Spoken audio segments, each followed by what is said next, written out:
தாவேக தலைவர் விஜயை பார்க்க ஒவ்வொரு முறையும் குவியும் தொண்டர்கள் பவுன்சர்களின் நடவடிக்கைகளால் அதிருப்தி அடைந்து வருவதாகவும் இதனால் அவர்கள் விபரீத முடிவை எடுக்க முன் வந்துள்ளதாகவும் கூறப்படுகிறது. அப்படி பவுன்சர்கள் செய்தது என்ன? தாவேக தொண்டர்கள் எடுத்துள்ள முடிவுதான் என்ன? விரிவாக இப்போது பார்க்கலாம்.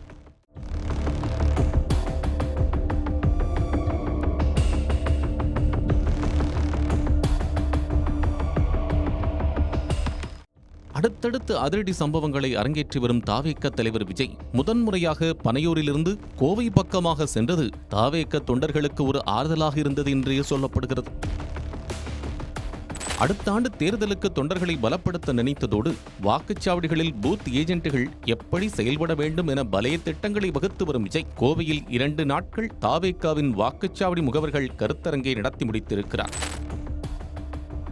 இதற்காக சென்னையிலிருந்து தனி விமானத்தில் கோவை பறந்த விஜய் குறித்த செய்தி கேட்டது முதல் அதிகாலையிலேயே விமான நிலையத்தில் குவிந்த தொண்டர்கள் அலப்பறை செய்தனர். ஒரு கட்டத்தில் அவர்களை கட்டுப்படுத்த முடியாமல் திணறிய போலீசார் தடியடி பிரயோகத்தை கையிலெடுக்க நேர்ந்தது. விமான நிலையத்தில் தொண்டர்களை பார்த்த உற்சாகத்தில் கோவையில் ரோட் ஷோ நடத்திய தாவேக தலைவர் விஜய் ஒரு கட்டத்தில் திணறிவிட்டதாகவே கூறப்படுகிறது.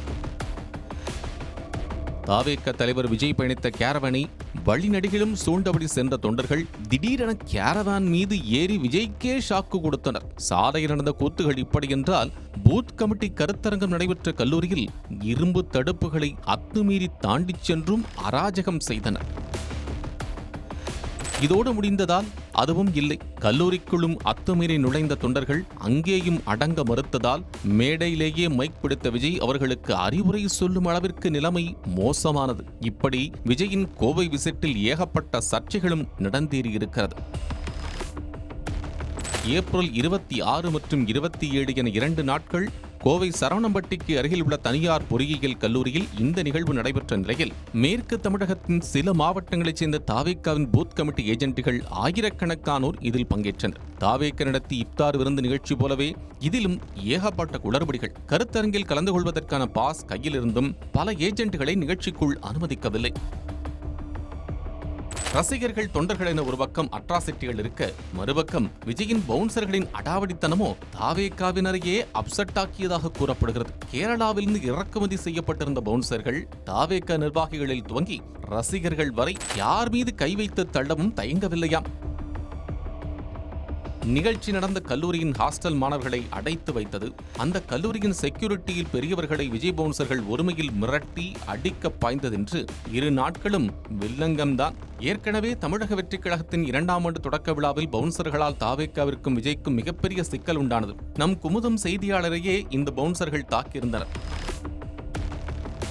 இப்படி தொண்டர்கள் தொடங்கி செய்தியாளர்கள் என பாரபட்சமில்லாமல் பவுன்சர்கள் தாக்குதல் நடத்தி வருகின்றனர். இத்தகைய சூழலில் இது தொடர்பாக இதுவரை விஜய் எந்தவித நடவடிக்கையும் எடுக்கவில்லை. இதனால் விஜய் ரசிகர்கள் மற்றும் தாவேக தொண்டர்கள் கடும் அதிருப்தியில் இருப்பதாக சொல்லப்படுகிறது.